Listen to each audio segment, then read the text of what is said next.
पौराणिक कथाओं के अनुसार महर्षि भृगु ने भगवान विष्णु की छाती पर अपने पैरों से प्रहार कर दिया था। लेकिन ऐसा क्यों हुआ था कि महर्षि भृगु को इतना बड़ा पाप करना पड़ा? आइए जानते हैं। दोस्तों, कई शास्त्रों में इस घटनाक्रम का बड़ी ही खूबसूरती के साथ उल्लेख किया गया है। कहते हैं कि एक बार भृगु ऋषि और अन्य मुनियों ने मिलकर यज्ञ का आयोजन किया। इस यज्ञ में नारद जी भी पधारे थे। नारद जी ने ऋषियों से पूछा कि आप लोग इस यज्ञ का फल किसे देना चाहेंगे? इस पर ऋषियों का जवाब था कि तीनों देवों में सबसे श्रेष्ठ देव को ही इस यज्ञ का फल दिया जाएगा। लेकिन समस्या ये थी कि ब्रह्मा, विष्णु और महेश में सबसे श्रेष्ठ देव कौन है?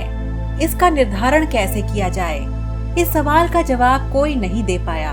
तो ऋषि भृगु को ये चुनौतीपूर्ण कार्य सौंपा गया कि आप ही इस समस्या का समाधान का पता लगाएं। प्रसंग के मुताबिक भृगु ऋषि ने सबसे श्रेष्ठ देव की पहचान करने के लिए तीनों देवताओं के पास जाने का निर्णय लिया। त्रिदेव की परीक्षा लेने के क्रम में भृगु ऋषि अपने पिता ब्रह्मा के पास सबसे पहले गए। ब्रह्मा जी उस वक्त सरस्वती जी के साथ बातें करने में व्यस्त थे। भृगु ऋषि वहां जाकर बिना किसी कारण के ही ब्रह्मा जी पर क्रोधित हो गए कि आप सभी ने मेरा अनादर किया है। भृगु ऋषि को इतना क्रोध आया कि उन्होंने ब्रह्मा जी को श्राप दिया कि पृथ्वी पर आपकी पूजा नहीं की जाएगी। यह देख ब्रह्मा जी को भी क्रोध आ गया और उन्होंने कहा कि तुम अपने पिता से ही आदर की आशा रखते हो। भृगु, तुम कितने भी बड़े विद्वान क्यों न हो जाओ, तुम्हें अपनों से बड़ों का आदर करना नहीं भूलना चाहिए। ब्रह्मा जी तिलमिला उठे। वो उन्हें श्राप देने ही वाले थे कि उन्हें याद आया कि ये तो अपना ही पुत्र है और क्रोध को पी गए। इस पर भृगु ऋषि ने कहा, क्षमा कीजिए भगवान, लेकिन आप क्रोधित हो गए। मैं तो सिर्फ ये देख रहा था कि आपको क्रोध आता है या नहीं। इसके बाद भृगु ऋषि शंकर जी की परीक्षा लेने के लिए कैलाश पर्वत की ओर चल दिए। शिव जी भी उस वक्त माता पार्वती के साथ बातें करने में व्यस्त थे। भृगु ऋषि ने नंदी से कहा कि जाओ, मेरे आने की सूचना भगवान शिव को दो। नंदी ने कहा, महर्षि, मैं ऐसा नहीं कर सकता, भगवान शिव क्रोधित हो जाएंगे। इस पर भृगु ऋषि स्वयं ही उसी स्थल पर चले गए जहां भगवान शिव माता पार्वती के साथ बातें करने में व्यस्त थे। वहां पहुंचकर महर्षि भृगु शिव का आह्वान करने लगे और बोले, कैलाश का द्वार ऋषि मुनियों के लिए कब से बंद होने लगा है? तभी क्रोधित भृगु ऋषि ने शंकर जी को श्राप दिया कि पृथ्वी पर केवल शिवलिंग की ही पूजा की जाएगी। महर्षि भृगु के श्राप से भगवान शिव क्रोधित हो गए। भगवान शिव ने कहा, भृगु, तुम्हारी मौत तुम्हें यहाँ तक ले आई है।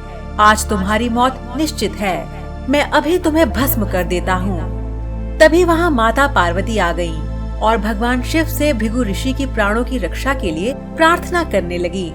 माता पार्वती ने भगवान शिव को ये भी बताया कि इसमें भृगु ऋषि की कोई गलती नहीं है।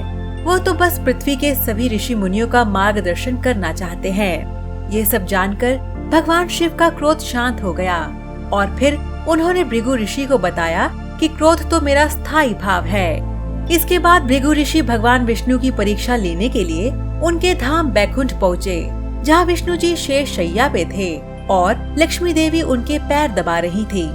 भृगु ऋषि को लगा कि उन्हें आता देख जानबूझकर भगवान विष्णु सोने का नाटक कर रहे हैं। उस स्थिति में भृगु आगे बढ़े और अपने पैर से विष्णु की छाती पे प्रहार कर दिया। भगवान विष्णु की निद्रा भंग हो गई।